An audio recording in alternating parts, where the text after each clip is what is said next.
So we're now in week 3 of the Elestrals Championship League, and I'll be going up against Luck, who'll be piloting Mono Fire.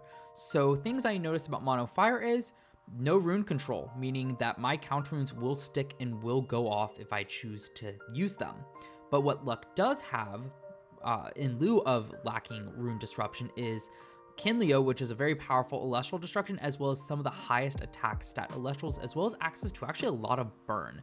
So what I'm most scared of is actually Luck just going 3 Nekruff, 3 Eruption, and super aggressive, just try to either force me to use my counter runes or just burn me down in other ways. So when trying to build my deck, I kind of had that in mind, and that's what I'm trying to stop, is just a really fast, aggressive kind of burn strategy. Now, that's not all Luck can bring, but I think that my deck, even if he doesn't bring a more fast, aggressive burn deck, can still do fine, and then I can always just sidestep him off to optimize it overall. So, kind of getting into the card by card here. On my upper end, I do run Chrysoarin and Falcane because my lower end Elestrals, they have decent stats, but with Luck being able to have Nekruff and also Volcaries, as well as Hammer, being able to modulate their attack quite efficiently.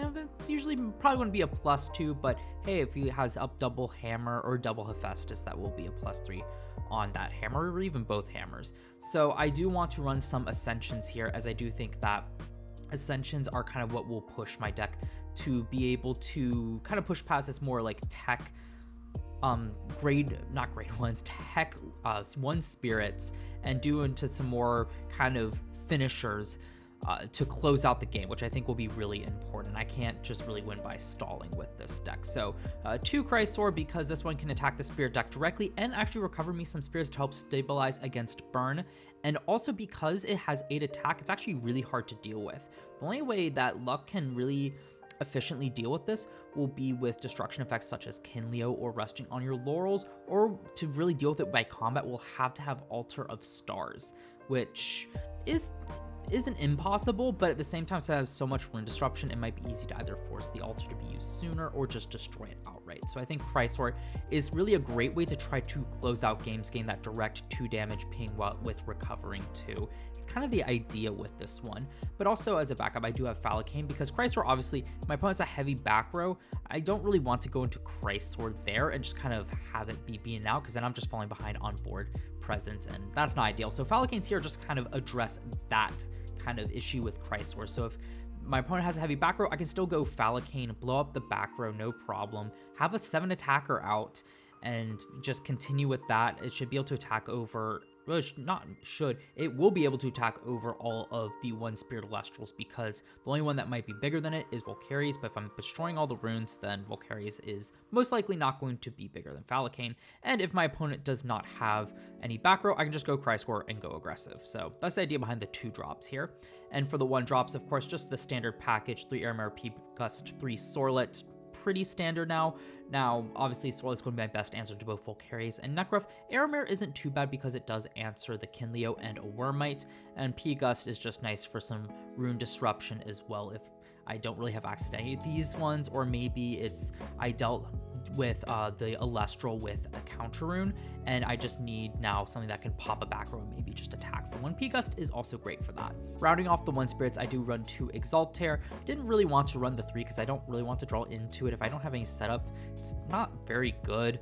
So the idea is just to have 2. Sometimes I may draw it in, might be able to do stuff, but mostly to be able to search off of the Aeolus, since Aeolus will be able to be enchanted with more spirits to be able to Nexus to Exaltair to burn my opponent. I think this will just be a really fun strategy to kind of go over the top, push some spirits onto board. So ideally just bring my opponent for 2, maybe on an open board state, throw 2 on this and attack for 3. Not too bad there. Combines well with Island of Aeolia, but also if I get out of Falcane and Chrysaor and can stick it, Exaltair can be really neat here just to be able to push out even more damage. If I can stick like a Chrysaor, go Aeolus, find Exaltair, push 2 more spirits onto Chrysaor, I'm feeling great. That's 6 damage in a turn. So Exaltair is really that kind of closeout switch from maybe just kind of controlling the board game, my opponent to use some of their counter runes or disrupting them myself, to an offensive push to try to close out the game. That's kind of what Exaltair is here for, is to partially facilitate that along with the Chrysaor and kind of the Falcane as well. For the wind-specific runes, I run 2 Bag of Winds, 3 Aeolus, 2 Island of Aeolia. Aeolus should be pretty self-explanatory, especially with such only 11 1 Spirit Elestrals. Aeolus will be super crucial here, but also great for Nexus synergies. And that's also why the Bag of Winds is here, for additional Nexus synergies with Exalter. So I don't necessarily have to have Aeolus. As long as I draw Exalter or Bag of Winds, I can do something similar with that, which I think will be super important. The protection from runes with Bag of Winds I don't think will be very relevant unless I know my opponent doesn't have a Kinleo, but maybe has a Resting on Your Laurels. That's the only reason I would think to keep a Bag of Winds on board. But otherwise, just Kinleo is going to be the more readily available answer to my stuffs. So I don't really want to throw on a Bag of Winds to get that Kinleo even more value. So it's mostly just there for Nexus synergies. And of course, 2 Island of Aeolia. This will help me hit over stuff a bit easier, especially with Arrowmare and Sorlet. And if I get pump out extra spirits, it will make it even harder to hit over stuff. And that's more just if my opponent doesn't have access to Kinleo. Obviously, if my opponent has access to Kinleo, Island really isn't doing too much, at least defensively. But at the same time, it kind of just tells Luck that he needs to have Kinleo, or he probably isn't hitting over some of these stuff, which I don't hate. The counter-runes, I think, are huge for this matchup to kind of keep up in terms of board presence, since Luck's Elestrals are a bit better at combat and answering the board than mine are. Kinleo pops something as opposed to Sorlet and then having to attack into it. The difference is like night and day. But also, notably with Kinleo, these counter-runes can also punish throwing more spirits onto the Kinleo. But breaking it down, 3 Gorgon's, 3 Poison Tip Arrow, 3 Shield of Achilles. Pretty self-explanatory. Gorgon's Gaze can actually help protect my Elestrals from a Kinleo. So if my opponent throws out a Kinleo hoping to go aggressive, pop the Elestral, attack me for 3, Gorgon's Gaze can just put a stop to that. And Kinleo isn't a big body, which isn't bad. I should say it's bad for Luck. It's actually pretty good for me, since everything except Pegas can attack over it, or at least attack into it. And then, of course, Poison Tip Arrow helps me actually control the board. Sometimes if my opponent is trying just to attack over stuff, Poison Tip Arrow can stop that and then just deal with it at the end of turn, so I don't have to deal with an Elestral on my opponent's board on the following turn. And Shield also just helps me keep up in that scenario, being able to bounce it back. Probably this one's most ideal if one of my Elestrals gets answered by a counter rune and my opponent's attacking me directly, and I just don't want to leave an Elestral up on board and just don't want to let Luck get ahead. Shield's probably going to be best for that. I also run 2 Altar of Stars.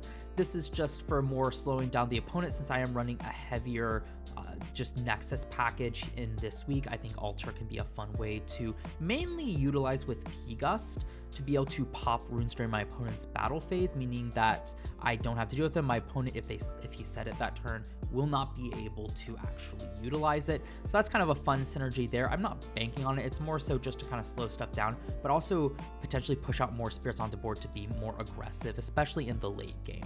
So it's just kind of a great way to stop my opponent and use the board presence I still have to shift more from controlling the board and trying to keep up and not let Luck get too far ahead into more of an offensive push. Rounding out the deck with the Invoke runes, I run 3 Ambrosia, 2 Circle of the Sky, 2 Nectar of Gods. Nectar of the Gods, pretty self-explanatory draw. This deck doesn't have too much. It's got Aeolus to search, but Nectar, just being able to draw 2, helps me find pretty much all my other pieces, which is super important, especially running 2 spirits that Aeolus cannot search.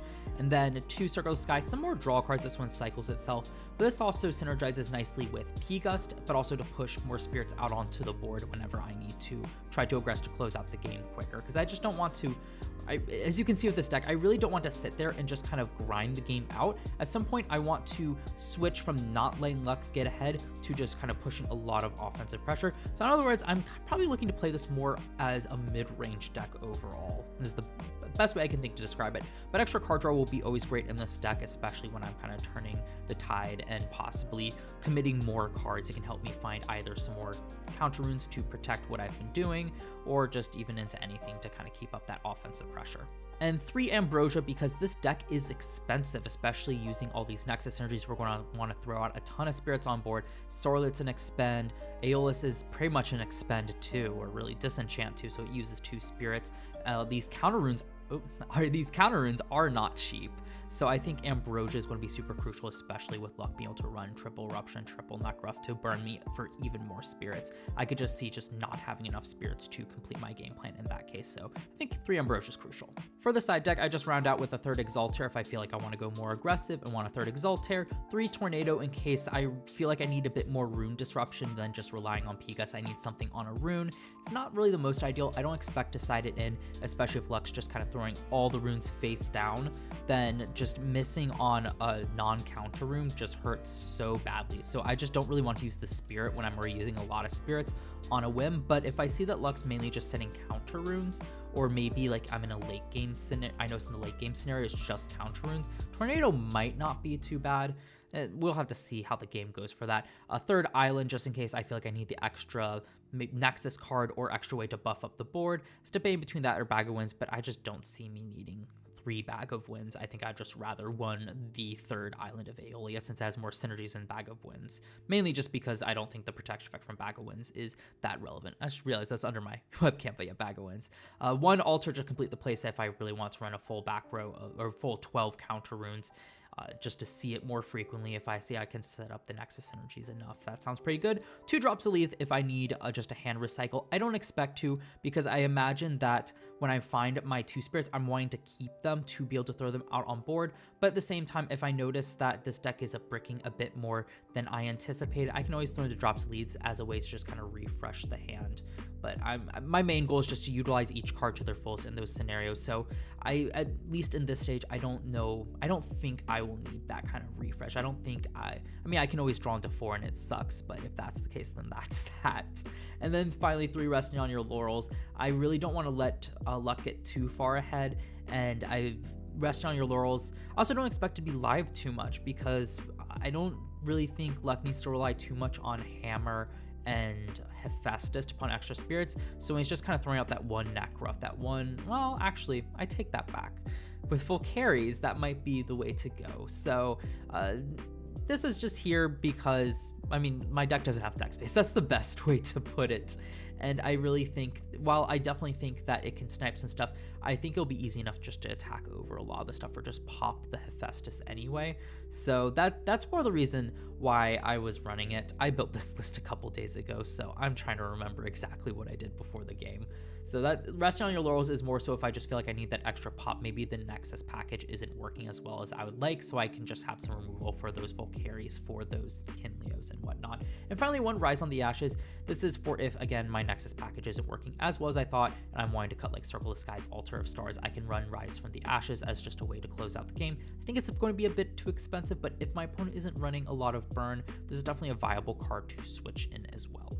Sitting here discussing this deck list made me wonder if I really should be running at least 1 drops, if not 2, for those brick scenarios.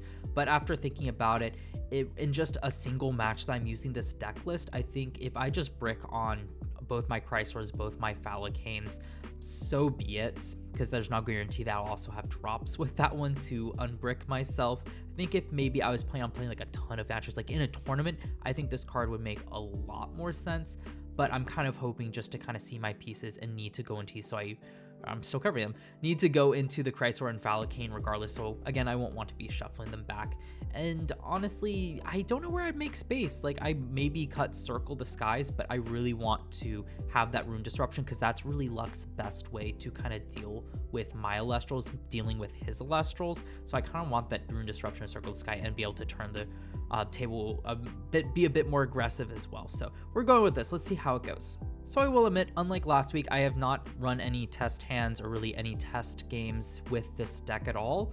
And that's just because I haven't had the time to. So this is all pure theory. So we're going to see how it conducts in the game. But of course, you can find the game going up tomorrow at 10 a.m. EST. Like always, with everyone else's gameplay, I'll be doing my usual post commentary. That way there's more value in going to watch Luck's side, as I believe he should be uploading our live discussion as we're playing the game, which I think is a lot of fun to be able to do it that way. So make sure you subscribe and turn on the notification bell so you're notified when I do upload that video. And of course, go check out my opponent Luck's channel to see his deck breakdown before the game, as well as the gameplay itself and everyone else's gameplay. I'm pretty sure this week it is Johnny versus Baron. So you'll be able to see their games up on their respective channels, as well as their deck breakdowns. All their links to their channels down in the description below. Go check out all those amazing people, because we're having a lot of fun making this tournament happen and making content for you all. But before signing off on this video, I have one question for y'all. I want to hear down below in the comments section, what do you think of this new camera angle? I've actually moved my webcam off of my shaky monitor, which is shaking right now as I put pressure on my desk, to a webcam stand, and I'm just trying to figure out the angle here. So what do you all think? Love any feedback that you all can provide. But with that being said though, look forward to more ECL content and just any content in general coming out real soon.